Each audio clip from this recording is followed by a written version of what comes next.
Hi, everybody. This is Gad Saad. Just a few minutes ago, I was watching Tucker Carlson.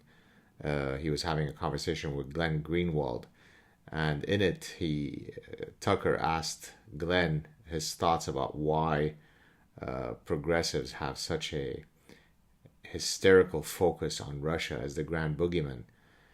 Specifically, it was in relation to the fact that Brian Williams, the anchor on MSNBC, was playing a clip uh, of the Wisconsin senator who had refused to take the vaccine on the advice of his physician, precisely because he had already contracted COVID, and so his physician didn't think that he needed to take the vaccine. So it was a very reasonable position to take, and one that any free individual in a free society should be able to take.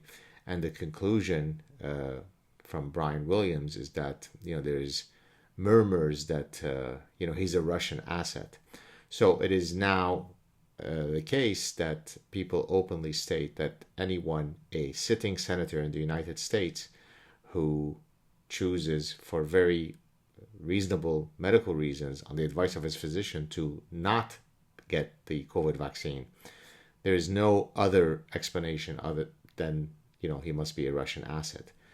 And then I had weighed in stating that this is completely analogous to the Salem witch hunts, in that it is the loss of the capacity to reason that causes, in the days of the Salem witch hunt, for people to say, oh, we heard you're a witch, jump into the water. If you drown, then that meant that you weren't a witch. But if you're able to swim, then that means you're a witch, and then we'll burn you at the stake.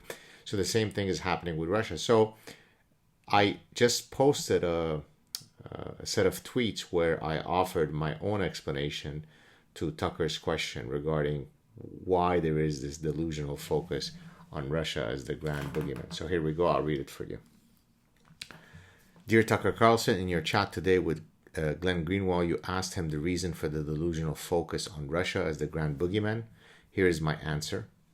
It is the foreign equivalent of the domestic white supremacy hysteria. Progressives cannot critique China because they are noble people of color. They cannot criticize anything from the Middle East because they too are noble people of color. The Russians, according to the progressive calculus, suffer from a fatal and intractable disease, whiteness. In the same way that the Middle East is rife with historical and endemic Jew hatred, we are now seeing a similar acceptance among progressive Westerners of a morally sanctioned hatred of, quote, whiteness.